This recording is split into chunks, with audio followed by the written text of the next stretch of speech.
bienvenue. Aujourd'hui, je vais vous faire le point lecture pour le mois de mai. Mois de mai sous le signe du mois de la fantaisie, bien sûr.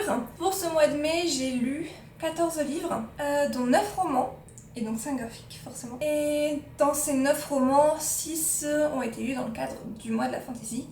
On va y aller tout de suite. Tout d'abord, j'ai lu Effroyable porcelaine de Vincent Tassi, aux éditions du Chat Noir. Effroyable porcelaine, c'est une espèce de conte horrifique.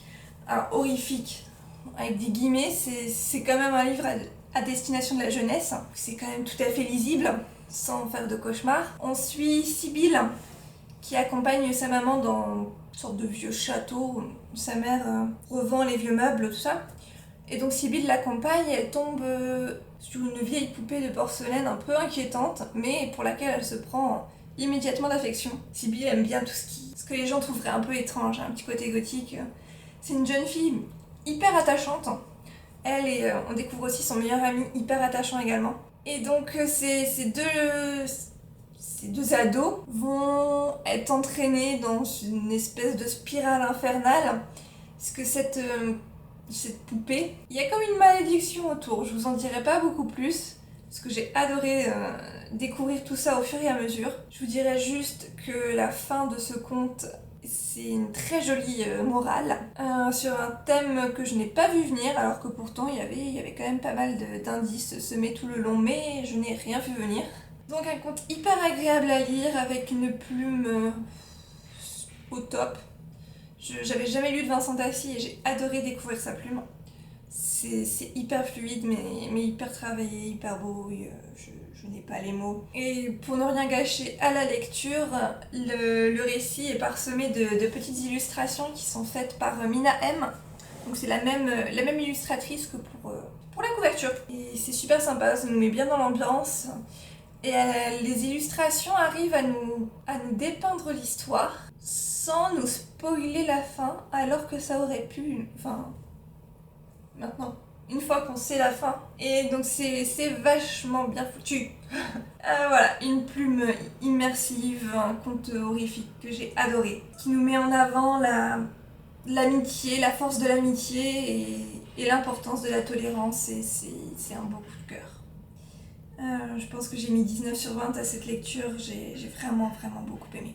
Et je vous le recommande chaudement. Alors, je n'ai pas dit Effroyable porcelaine de Vincent Tassi, je le fais donc rentrer dans le mois de la fantaisie pour la catégorie auteur francophone. Maintenant, ensuite, j'ai lu toujours chez les éditions du Chat Noir Les Héritiers d'Ikashi, le premier tome, alors il s'appelle Okamihime, de Clémence Godefroy.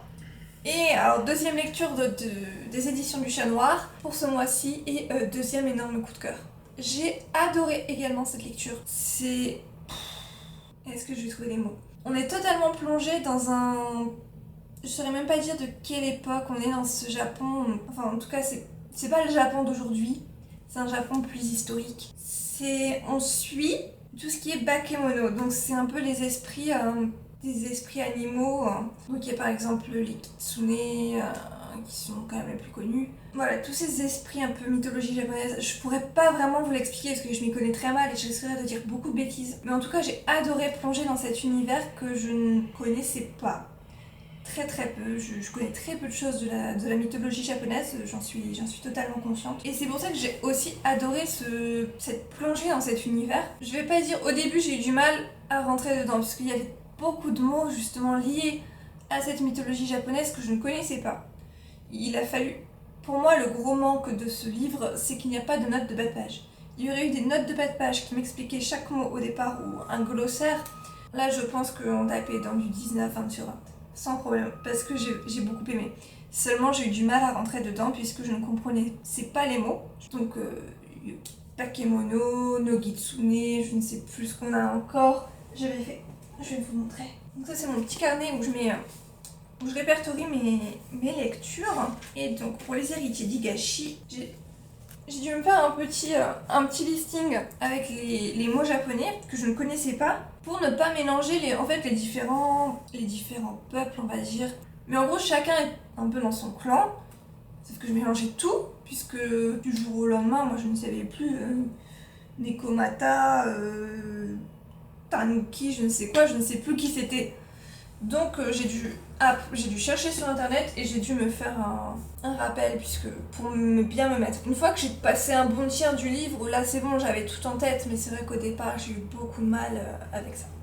Donc en dehors de ça, parenthèse terminée, j'ai adoré ma lecture, j'ai adoré suivre les deux jeunes filles, je vais pas me rappeler non plus leur nom, Ayane et Noumie. Elles vont avoir leur... On va suivre en gros deux pans de l'histoire. Ayane et Noumie. Donc Noumie est une princesse de je ne sais plus quel clan. Et Ayane, elle travaille pour une sorte d'ordre d'arts martiaux. En gros, Ayane doit chaperonner Noumie avant qu'elle ne soit mariée à quelqu'un d'un clan adverse. Donc on suit d'abord... c'est la première partie de l'histoire, c'est vraiment ces deux filles que j'ai adoré suivre, j'ai beaucoup aimé leur histoire. On commence à en apprendre plus sur Ayane, et puis même, Noumie aussi, les deux sont hyper attachantes, j'ai beaucoup aimé ce point de l'histoire. Et de l'autre côté, on suit, je ne vais pas me rappeler de son nom non plus, celle qui est Sha, qui est Bakemono, n'importe quoi, qui est Nekomata. Vous voyez, j'avais beaucoup de mal à m'en rappeler. Yoriko, je crois. Donc qui elle a quelques problèmes suite à quelques embrouilles qu'elle a essayé de faire dans un casino. Elle a besoin de se cacher et donc elle se fait embaucher en tant que servante chez les Nokitsune, qui sont donc le clan le plus important, le plus fort. Donc on suit ces deux histoires en parallèle. Pour l'instant, elles se sont pas totalement rejointes encore, même si on voit à peu près où elles vont se rejoindre. J'ai hâte de découvrir le tome 2. Je ne sais pas s'il y a une date encore d'annoncer, mais vraiment, j'ai adoré. Oui, donc cette lecture rentre dans le mois de la fantasy, puisque c'est clairement de la fantasy, et je l'ai fait rentrer dans la catégorie du bleu sur la couverture. Ensuite, pour la catégorie, alors là, je l'ai mis dans deux catégories, présence d'un animal fantastique et tome d'une saga, puisque c'est un tome 2. Il s'agit de La légende des 4, le tome 2 de Cassandra O'Donnell.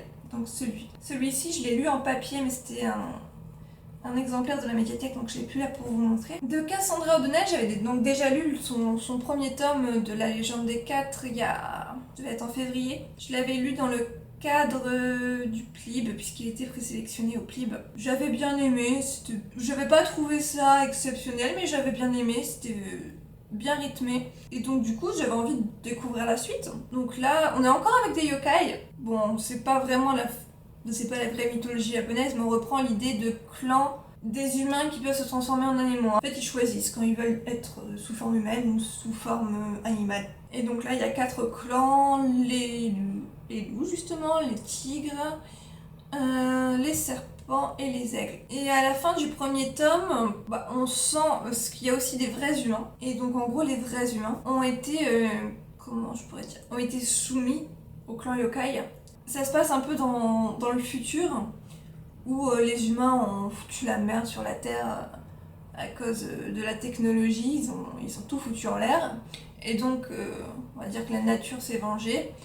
Et maintenant, ils sont soumis aux yokai. Et ils vivent donc sur une toute petite partie de la Terre qui est encore vivable, où on peut faire pousser des choses, ce qui n'est plus le cas sur le reste de la Terre, parce que tout a été ravagé. Et donc, à la fin de ce premier tome, les 4 héritiers ados de ces 4 clans se sont mis ensemble et puis ont découvert que les humains n'étaient pas super sympas en fait et qu'ils essayaient de se venger. J'attendais vraiment cette vengeance des humains pour ce tome 2. Et pour moi, alors même si ça se lit extrêmement vite, j'ai pas retrouvé le même rythme que dans le tome 1. Ou alors ça m'intéressait moins, je ne sais pas. Mais j'attendais vraiment de voir tout de suite cette vengeance des humains et en fait ça commence à la voir arriver vers la moitié du tome. Et ouais, j'en attendais plus en fait, j'en attendais beaucoup plus. Alors c'est pas mauvais, hein, ne m'attaquez pas, c'est pas mauvais, mais j'en attendais plus. Donc c'est une petite déception, mais qui m'empêchera pas de découvrir le tome 3 qui paraît bientôt il me semble. Bon, moi j'attendrai que ma médiathèque l'ait comme pour le tome 2.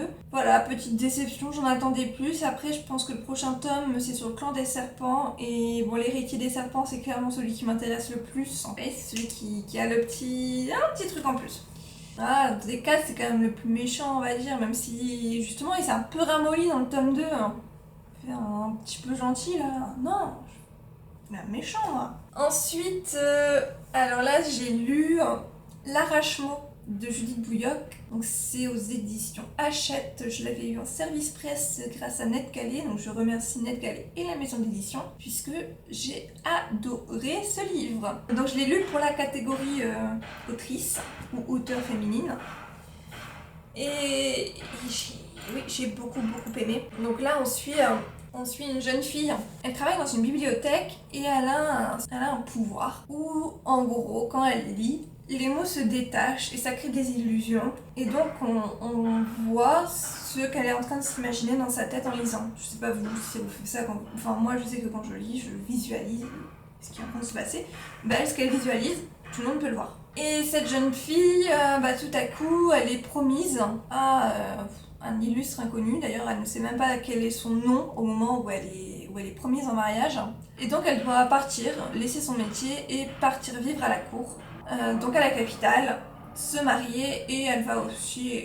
Le but, c'était qu'elle travaille aussi également à la bibliothèque royale. C'est aussi pour ça qu'elle accepte. Bon, elle n'a pas trop le choix, mais c'est vrai que le fait d'aller travailler à la bibliothèque royale, comme c'est censé être la plus belle, la plus grande, la plus profuse bibliothèque de tout le pays, bah, ça la motive quand même hein, en tant que lectrice passionnée. Donc on la suit partir à la cour, découvrir la cour, découvrir son fiancé et c'est un roman young adulte, hein, c'est de la fantasy young adulte avec une petite romance, forcément. J'ai trouvé ça quand même super bien fait, c'est d'habitude pas mon style et là j'ai totalement accroché. J'ai beaucoup aimé au final le personnage de son fiancé, je vais pas vous dire son nom tout ça parce que ça commencerait à spoiler. Mais en tout cas j'ai beaucoup aimé et puis là, leur relation, l'évolution de leur relation, la façon qu'ils ont de se répondre l'un à l'autre, oui, j'ai bien aimé. C'était frais, ça se lit tout seul. C'est addictif. Hein. Alors forcément, oui, il y a des clichés, il y a beaucoup de clichés du young adulte, hein, notamment sur cette romance. Alors certains m'ont dit que ça ressemblait énormément, enfin ils voyaient en tout cas beaucoup de rapprochements avec La Passe Miroir. Alors La Passe Miroir, j'en suis à la moitié. Et oui, je peux comprendre le côté de la jeune fille qui n'a pas le choix, qui part à l'autre bout du monde, épouser un homme qu'elle ne connaît pas, qui est totalement taciturne. Oui, il y a des ressemblances, c'est clair. Mais personnellement, j'ai trouvé ça très agréable à lire. Et enfin, pour finir avec mes lectures du mois de la fantaisie, j'avais donc mis ce livre pour la catégorie dernier arrivé dans ma palle, puisque au moment de faire ma palle, c'était le dernier que j'avais acheté. C'est donc Le Serment de l'Orage, le premier tome de Gabriel Katz. J'adore Gabriel Katz. L'année dernière, pour le mois de la fantaisie, j'avais découvert justement Gabriel Katz avec Aeternia, que je m'étais bouffée. Et j'essaie de ne pas trop me les faire rapidement, les Gabriel Katz. Hein. J'ai encore les 3 tomes depuis des mémoires qui m'attendent, que j'avais acheté à l'auteur aux Aliénales. J'espère que d'ailleurs il sera encore là aux Aliénales pour me le faire dédicacer. Qu'est-ce que je peux vous dire? J'ai adoré. On suit 2 chevaliers qui donc commencent tout juste leur carrière de chevalier, qui n'ont pas de sous, pas des masses de talent non plus. Ils se font un peu laminer à un tournoi de chevaliers, justement. Et alors qu'ils pensent que leur carrière qui venait juste de commencer est terminée, ils se font quand même embaucher par un seigneur. Et donc, avec ce seigneur et un 3e chevalier rencontré pendant le tournoi, ils partent à l'autre bout du pays pour prendre en main les nouvelles terres de ce seigneur. En fait, il est seigneur depuis pas très longtemps. On vient de lui donner des terres et il doit aller prendre possession de ces terres. Bon, le truc, c'est qu'en fait, ces terres, même s'il n'y a pas eu de seigneur depuis 10 ou 20 ans, les gens ne les ont pas laissées à l'abandon. Il y a forcément des bandits qui se les sont appropriés, alors tout en premier plan pour récupérer ces terres. Et une fois qu'ils les ont récupérées, il se passe des choses un peu bizarres sur ces terres. C'est une ambiance brumeuse avec une malédiction qui a l'air de traîner par là. Et c'est plein de mystères. Et là-dessus, il y a la femme du seigneur qui arrive avec sa servante et ces 2 personnages que j'ai adorés. Alors surtout à la fin, mais bon, pas de spoil. Que vous dire, c'est du Gabriel Katz, c'est fluide, ça se lit tout seul, il y a plein de petites touches d'humour, on reconnaît immédiatement que c'est du Gabriel Katz. Je veux le tome 2, il va falloir attendre jusqu'au bout. Et ça va être long. Ça va être très long. Sinon, donc je l'ai pas dit, c'est édité chez Big Bang, donc la collection Young Adult de Brajlon. Mais très honnêtement, c'est pas vraiment Young Adult. Enfin, ça peut être lu par des ados sans problème, mais il n'y a pas tous les codes du Young Adult. Les personnages sont des adultes. Ce qui se passe, c'est des choses tout à fait adultes. Pour moi, c'est autant adulte que Eternia par exemple. Je pense pas qu'il s'est dit je vais faire un truc édulcoré parce qu'il faut que je m'adresse à des ados. Non, il a fait ce qu'il fait d'habitude, et puis c'est tout. Et en fait, ça, à partir du moment où c'est pas trop gore et qu'il n'y a pas de viol tous les 2 secondes, bon, ça peut être lu par des ados sans problème. Faut vraiment pas se rebuter à se dire ah oui, mais c'est du young adulte, ça va être moins bien que d'habitude, ça va être trop simple, ça va être pour une dinette ou je ne sais quoi. Non, ça reste du Gabriel Katz. Ne vous en faites pas, c'est pas du tout édulcoré par rapport à ce qu'il fait d'habitude. On est tout à fait dans son style et allez-y, ne vous arrêtez surtout pas à ça. Vous aurez donc remarqué que pour ce mois de la fantaisie, il y a 4 catégories que je n'ai pas remplies. Il y a tout d'abord un roman adapté. Donc pour celui-ci, je vous rappelle, je voulais lire le premier tome du Sorceleur. J'ai toujours très envie de me le lire. Et du coup, j'espère vraiment pouvoir le lire cet été. J'aimerais en tout cas pouvoir le lire avant son adaptation. Il me semble que Netflix veut sortir une adaptation. Et alors là, il faut absolument que je le lise avant que ça sorte. Donc j'espère vraiment pouvoir Je pense qu'en juin ça va être compliqué, mais me le sortir pour juillet ce serait top. Ensuite, pour la catégorie pavé de 500 pages et choix, je mets Druide d'Olivier Perru, que je n'ai pas terminé. Hop, ne cassons pas. Hop, j'en suis là. Oui, je le mets dans le choix puisque maintenant je co-admine le groupe de lecture commune. Un mois, un thème, une lecture que je co-admine donc avec Isa de Natural Tales. Et donc pour le mois de mai, ce livre avait été choisi. Donc moi je le mets dans la catégorie choix et c'est une pavasse de plus de 500 pages. Hein. Il y a pas loin de 600. Je n'ai pas réussi à le terminer, j'espère le terminer en juin. En tout cas, j'aime beaucoup pour le moment. Et oui, donc j'espère le terminer ce mois-ci. Et enfin, pour la catégorie relique, il a quand même une bonne tête de relique celui-là. Hein. Le premier tome de l'Assassin Royal. Et donc là aussi, j'espère pouvoir le découvrir cet été, en juillet ou en août. Je vais vous parler ensuite des romans que j'ai lus en dehors du mois de la fantaisie. Alors j'ai lu Eros Automaton de Clémence Godefroy, donc la même autrice que pour Les Héritiers d'Higashi.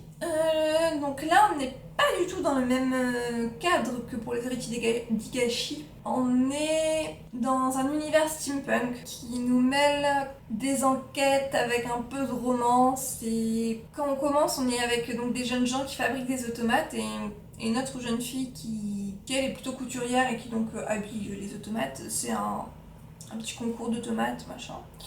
Et donc, c'est pour une exposition, il y a un concours. Et dans cette exposition, en fait, il y a un groupuscule qui essaie de faire un attentat pour tuer les automates. Donc là-dessus va démarrer une enquête, forcément. Et ensuite, on va également avoir quelques romances. Et c'était plutôt bien construit. Moi, je l'ai pas vu venir, la fin concernant Agathe, moi, j'ai pas vu venir. C'est une jeune fille à laquelle je m'étais pas mal attachée. Et ouais, non, la fin la concernant, je l'avais pas vu venir, même s'il paraît que c'était là aussi assez obvious. Non, moi j'ai pas vu venir. La fin de l'enquête, j'ai trouvé un petit peu bâclée, on va dire, un peu trop rapide. Mais c'est une lecture que j'ai beaucoup appréciée quand même. La plume de l'autrice est toujours extrêmement agréable. Et ça nous permet d'avoir il y a pas mal de réflexions autour de la technologie, de jusqu'où on peut aller. Qu'est-ce qui est moral, qu'est-ce qui ne l'est pas, qu'est-ce qui est éthique, qu'est-ce qui ne l'est pas, jusqu'où doit-on aller.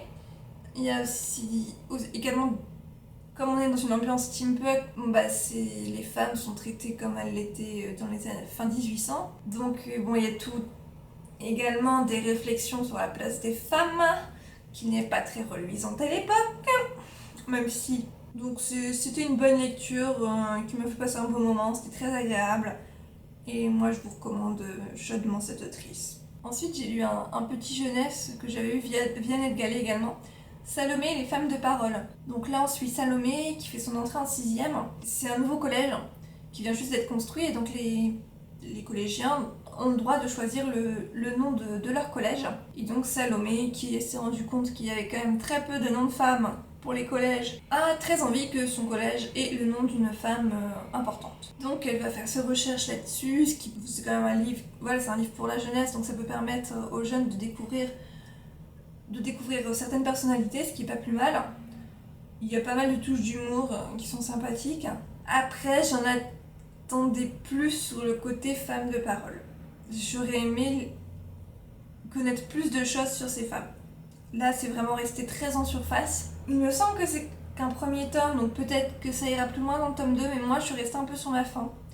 Mais après, ça se lit très bien, c'est très agréable. Mon appareil s'est arrêté. J'ai perdu toute la fin de la vidéo. Donc on recommence. Donc j'en étais à vous parler de Salomé et les femmes de parole. Je ne sais pas trop où ça s'est arrêté, donc je ne vais pas en parler plus. C'était sympa, j'en attendais plus, surtout sur le côté femmes de parole. Mais du coup là-dessus je suis un peu restée sur ma faim. Je remercie quand même la maison d'édition Rajo et Net Gallet pour avoir mis à disposition ce livre. Ensuite, alors là, je vous ai parlé, je pense, pendant 10 minutes de ce livre sur la première vidéo que mon appareil n'a pas voulu prendre. Alors, je ne sais pas si je vais réussir à être aussi dithyrambique que la première fois. En tout cas, j'ai adoré. C'est hyper moderne, hyper actuel. C'est un livre qui a quand même été écrit, qui a été publié la première fois aux États-Unis en 1972, c'est-à-dire il y a presque 50 ans. C'est incroyable. Oh, c'est incroyable, ça fait presque 50 ans que ce livre existe. Et les réflexions qui sont dedans, elles sont toujours hyper actuelles. Donc on suit Johanna qui vient d'emménager dans une petite bourgade autour de New York. Donc avant il vivait sur Manhattan avec son mari et ses enfants. Elle est passionnée de photographie, donc elle s'éclatait, à Manhattan. Niveau photo, il y a de quoi faire. Elle s'éclatait là-bas, mais donc son mari a trouvé une petite maison dans un quartier, un village un peu à Desperate Housewives, toutes les maisons sont pareilles. Il n'y a que des femmes au foyer, au foyer de truc quoi. Le rêve américain. Son mari, lui, s'éclate toujours dans son boulot à New York, mais elle reste coincée là-bas avec ses gosses. Elle essaie de se faire des amis, mais à part une ou deux qui viennent juste d'emménager là et qui sont à peu près dans le même cas qu'elle, toutes les autres femmes, elles sont un peu bizarres. Hyper bizarres même. Parce qu'en fait, peu importe à quel moment tu leur parles, ou tu leur demandes un truc, elles ont pas le temps. Bah non, parce qu'elles doivent faire le ménage. Puis quand elles font pas le ménage, elles s'occupent des enfants. Et quand elles s'occupent pas des enfants, elles font le ménage. Et quand elles font pas le ménage, elles s'occupent de monsieur. Et quand elles s'occupent pas de monsieur, elles font le ménage. Et quand elles font pas le ménage, elles font à manger pour monsieur et pour les enfants. C'est le rêve. Non, c'est pas le rêve, c'est le cauchemar. Et Johanna, elle est bien d'accord avec moi, c'est le cauchemar. Et le problème, c'est qu'elle se rend compte qu'en fait, après quelques mois à vivre dans cette ville, toutes les femmes deviennent comme ça au fur et à mesure. Ce qui est hyper angoissant, puisque qui voudrait devenir comme ça? Et donc, elle et une de ses amies qui a emménagé juste avant elle, là-bas, vont essayer de comprendre un peu pourquoi ces femmes deviennent comme ça. Et surtout, elles ont peur de devenir comme ça. Et j'ai vécu en fait tout ça avec elle, avec Johanna. Je tremblais avec. Moi aussi, j'avais l'impression que ça allait me tomber dessus, que du jour au lendemain, j'allais me réveiller en voulant ne faire rien d'autre que le ménage, l'horreur. Et bon, ça m'est pas arrivé jusque-là. Et c'est fou. C'est hyper important comme lecture, c'est palpitant parce qu'on vit vraiment avec elle. C'est vraiment un livre à lire c'est tout court, vous n'avez aucune raison de ne pas le lire.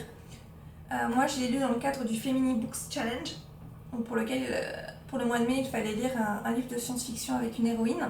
C'est un challenge qui est organisé par Opaline, et Opaline ne cessait de conseiller ce livre et je le comprends. Maintenant je le comprends, c'est absolument génial, c'est à lire. J'ai l'impression qu'il y a plein de choses que j'ai dit dans le premier rush qui n'a pas été enregistré, que je ne vous dis pas, mais ça ne me revient pas. Si vous avez vu le film, je vous conseille quand même de lire le livre, puisque apparemment pour la dernière adaptation où il y avait notamment Nicole Kidman qui jouait dedans, apparemment ils ont refait totalement la fin, c'est pas du tout la même que là-dedans, pour que ce soit plus explicite.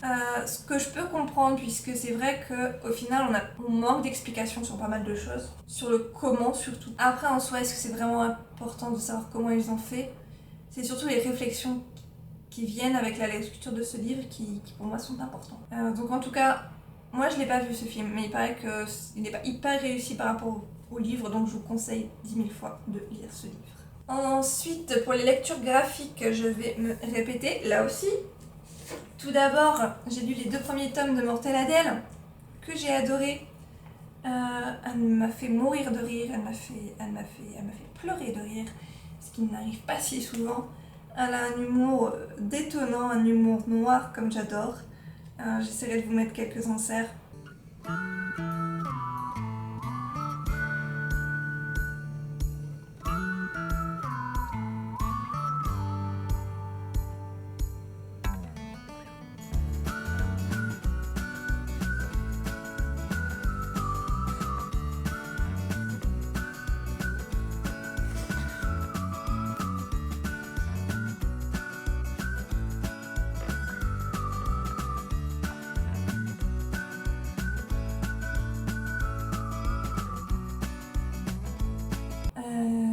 Voilà, elle torture à peu près tout son entourage, son chat, ses parents, même son psy, ses collègues, ses camarades de classe. C'est génial, dès que vous avez un petit coup au moral, vous ouvrez ça, vous lisez, et c'est vrai. Ensuite, j'ai lu le tome 8 de Bright Stories de Kaoru Mori. Donc c'est une saga de manga où l'on suit des jeunes femmes qui vont se marier au départ dans la Mongolie du 18e.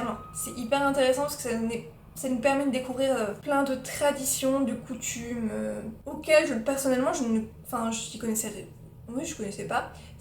Les dessins, les graphismes sont magnifiques, c'est hyper détaillé. Au départ, on découvre toutes ces coutumes en Mongolie. L'un des personnages va voyager, donc ça nous permet de découvrir également d'autres coutumes, d'autres traditions, d'autres peuples.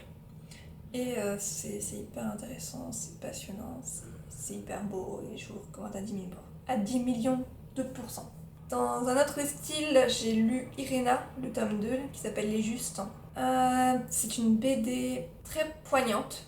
C'est l'histoire vraie je ne saurais pas dire son nom de famille, hein. C'est un nom polonais d'Irena, on va dire Irena, qui pendant la Seconde Guerre mondiale faisait sortir des enfants du ghetto de Varsovie pour qu'ils puissent survivre. Et c'est hyper poignant. Et c'est à lire. Et j'ai le tome 3 là que j'ai emprunté à la médiathèque, qu'il faut que je lise encore. Je vous le recommande aussi très fortement pour devoir de mémoire. Et dans un registre plus léger, on va terminer sur ma dernière lecture qui était Bergère guerrière, le tome 2 de Jonathan Garnier et Amélie Fléché. Là c'est beaucoup plus léger, malgré...